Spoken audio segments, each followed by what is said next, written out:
Selamat siang Bapak Ibu guru semua. Om Swastiastu. Assalamualaikum warahmatullahi wabarakatuh. Salam sejahtera untuk kita semua. Namo Buddhaya, Rahayu. Salam kebajikan, salam Nusantara, sehat. Baik.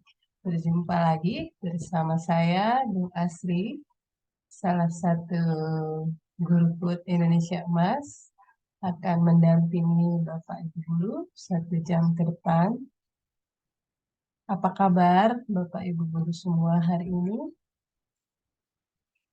Semoga saya jumpai dalam keadaan sehat, semangat, dan hadir. Baik, sebelum memulai pelatihan ini, saya ingin mendengar secara langsung atau Bapak Ibu bisa menuliskan di kolom chat bagaimana perasaan Bapak Ibu Guru pada siang hari ini. Baik, saya sudah membaca di kolom chat. Ada yang merasa semangat, ada yang merasa bahagia, antusias, ada yang sedikit ngantuk. Wow, baik. Mungkin bisa minum kopi dulu ya kalau yang ngantuk, Bapak Ibu. Atau kalau yang nggak ngopi mungkin bisa senam dulu sejenak peregangan seperti itu. Supaya ngantuknya dapat beralih menjadi semangat. Baik, wow, luar biasa. Bapak Ibu Guru semua, terima kasih atas kehadirannya dan semangatnya. Eh, Pada siang hari ini kita akan melanjutkan materi terakhir kita. Wow, terakhir ya. Tidak terasa ternyata kita sudah sampai pertemuan ke-6 di Guru Esensial. Artinya bagi Bapak Ibu yang hadir selama 6 kali dan sudah juga menyelesaikan tugas-tugas, maka nanti setelah melewati ujian, maka akan dapat melanjutkan ke tingkat selanjutnya. Baik, sebelum kita lanjutkan, Bapak Ibu masih ingatkah materi kita 5 materi sebelumnya yang sudah kita pelajari? Silahkan bisa disebutkan secara langsung. Ya, betul sekali. Yang pertama adalah model komunikasi NLP. Yang kedua, ya betul, memfasilitasi perubahan. Yang ketiga adalah, ya, membangun kerangka pikir. Yang keempat, ya, model skor. Dan yang kelima, tepat sekali, yaitu memfasilitasi perubahan yang minggu lalu ya. Dan yang terakhir adalah kita akan mempelajari tentang model ketangguhan. Baik, sebelum saya lanjutkan, apakah ada pertanyaan mungkin dari Bapak Ibu semua tentang materi kita yang sebelumnya? Mungkin perlu penjelasan lebih. Ya, silahkan bila ada, mungkin bisa raise hand. Terima kasih Pak Suteja atas pertanyaannya. Semoga pertanyaan Bapak juga mewakili pertanyaan-pertanyaan Bapak Ibu guru coach sekalian. Terima kasih. Baik, kalau memang sudah tidak ada pertanyaan, saya akan membagikan slide PowerPoint untuk mempermudah saya menyampaikan materi hari ini. Juga semoga juga dapat membantu Bapak Ibu guru semua.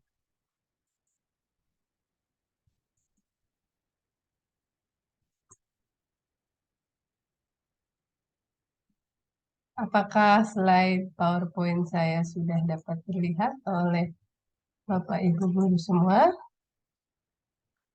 Oke, kalau memang sudah, terima kasih ya. Hari ini kita akan membahas model ketangguhan. Ada 3 hal nanti kita akan bahas.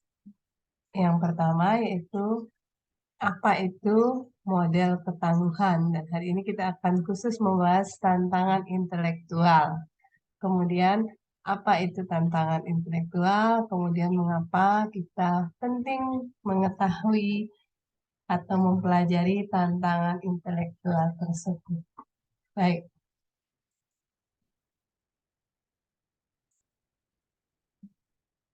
seperti pada pertemuan kita sebelumnya, bahwa coaching itu sendiri adalah perubahan, yaitu perubahan dari situasi sekarang menuju ke situasi yang diinginkan.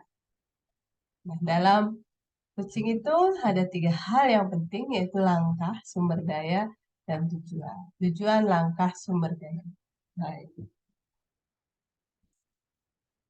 Nah, untuk melangkah atau agar klien melangkah dari situasi sekarang menuju tujuan, maka dalam tantangan ketangguhan ini ada 4 hal yang perlu diperhatikan atau perlu menyebabkan agar kita tangguh. Ada 4 hal mungkin yang akan kita temui. Mengapa kita perlu ketangguhan dalam mencapai tujuan kita? Karena mungkin dalam mencapai tujuan itu kita akan menemukan tantangan, juga hambatan, juga rintangan, bahkan ancaman. Jadi ada 4 hal yang mungkin kita akan temukan. Jadi ada 4 yang akan kita temukan apabila mungkin kita perlu ketangguhan ketika kita menemukan tantangan, hambatan, rintangan, bahkan ancaman. Ya, ada 4. Baik. Nah, ada 4 tantangan yang kita akan dalam model ketangguhan, yaitu ada 4 tantangan. Yang pertama adalah tantangan sosial, tapi itu tantangan intelektual. Jadi tantangan yang kedua adalah tantangan emosional. Yang ketiga adalah tantangan sosial, dan yang terakhir adalah tantangan spiritual. Kita akan membahas yang pertama pada pertemuan kali ini, yaitu tantangan intelektual. Oke, jadi tantangan intelektual itu ada 4, berupa masalah, di mana masalah itu adalah gap antara kenyataan dan harapan. Jadi perbedaan antara kenyataan dan harapan. Kemudian ada konflik. Konflik itu bisa terjadi antara klien dengan orang sekitarnya, mungkin, atau di tempat kerjanya, atau dimanapun terjadi konflik. Kemudian ada kebutuhan. Kebutuhan itu ada hal-hal yang diperlukan, yang kita inginkan, yang kita mau. Maaf, bukan kebutuhan, tapi kebuntuan. Kebuntuan, bukan kebutuhan ya, tapi kebuntuan. Kebuntuan itu merupakan satu titik di mana kita mungkin tidak bisa memikirkan satu solusi atau penyelesaian. Kemudian ada hambatan. Hambatan itu adalah hal-hal yang menghalangi kita dalam mencapai sebuah tujuan, atau filter kita mungkin bisa, sehingga langkah-langkah kita tidak bisa lihat, atau sumber daya yang kita miliki kita tidak bisa temukan. Itulah nanti kita sebagai coach akan membantu klien kita untuk menemukan sumber daya di dalam dirinya yang berupa persepsi, kemudian juga emosi dan sensasi, serta komunikasi dan aksi. Ini adalah sumber daya yang sudah terdapat di dalam diri manusia itu, atau diri coach atau klien kita. Maka sebagai coach kita akan membantu. Karena dengan membantu tersebut, maka klien bisa melakukan observasi. Observasi ini adalah pengamatan. tentang kenyataan seperti apa ya, state atau suasana CCTV. Jadi benar-benar hal yang nyata, benar apa adanya, tidak ada persepsi di sana ya. Jadi pengamanan seperti kita melihat CCTV. Kemudian setelah klien mampu mengobservasi benar-benar sesuai kenyataan yang ada, maka dia pun akan mempunyai data-data yang apa namanya, yang tidak, yang nyata, yang tidak mengandung persepsi atau judgment seperti itu, sehingga dengan demikian dia akan bisa mampu menganalisa. Setelah menganalisa data-data tersebut, maka klien juga nanti akan bisa melakukan problem solving atau menyelesaikan masalahnya mungkin dengan skor seperti yang kita ketahui pada pembelajaran sebelumnya. Juga dengan demikian maka klien bisa beradaptasi. Kita juga membantu klien beradaptasi dengan lingkungan sekitarnya, juga dapat melakukan koordinasi, pada akhirnya melakukan eksekusi. Baik. Mengapa ini penting? Mengapa tantangan apa namanya, mengetahui atau dapat mengatasi tantangan intelektual ini penting? Mengapa penting untuk menyelesaikan tantangan intelektual? Mengapa klien penting mengetahui cara menghadapi tantangan intelektual? Karena dengan melewati tantangan intelektual akan membuat klien memiliki kecerdasan intelektual yang tinggi. Jadi dengan melewati tantangan intelektual akan membuat klien memiliki kecerdasan intelektual yang tinggi. Karena dengan kecerdasan intelektual yang tinggi akan membuat klien lebih detail melihat kenyataan. Kemudian juga dengan memiliki kecerdasan intelektual yang tinggi, maka akan membuat klien lebih mudah beradaptasi. Jadi ada dua ya, mengapa ini penting untuk diketahui, karena dengan melewati tantangan intelektual maka membuat klien memiliki kecerdasan intelektual. Dengan kecerdasan ini pula maka akan membuat klien lebih detail melihat kenyataan dan lebih mudah beradaptasi. Lebih detail melihat kenyataan, lebih mudah beradaptasi. Bagaimana Bapak Ibu Guru? Apakah ada pertanyaan? Baik. Jika memang ada pertanyaan, saya persilahkan. Terima kasih Bu Novi atas pertanyaannya yang luar biasa keren. Baik, masih ada di belakang Ibu Novi? Oh, Pak Gun.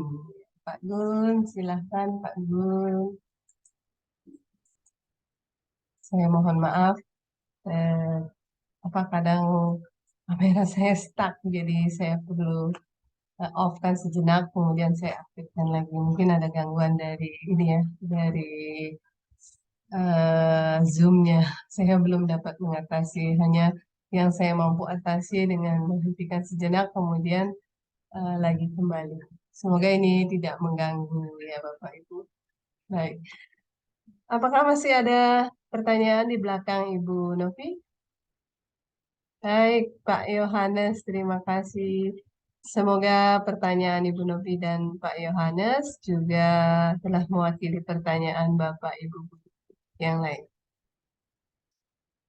Jika memang tidak ada pertanyaan lagi, saya pamit undur diri. Semoga apa yang kita pelajari hari ini dapat memberi manfaat yang sebanyak-banyaknya untuk Bapak Ibu guru semua. Hari ini kita sudah mempelajari 3 hal, yaitu apa itu tantangan intelektual, kemudian eh, bagaimana cara mengatasinya, dan mengapa mempelajari tantangan intelektual itu penting. Karena dengan mengetahui atau ketika kita atau klien bisa mengatasi tantangan intelektual itu, maka dia juga akan memiliki kecerdasan intelektual yang tinggi.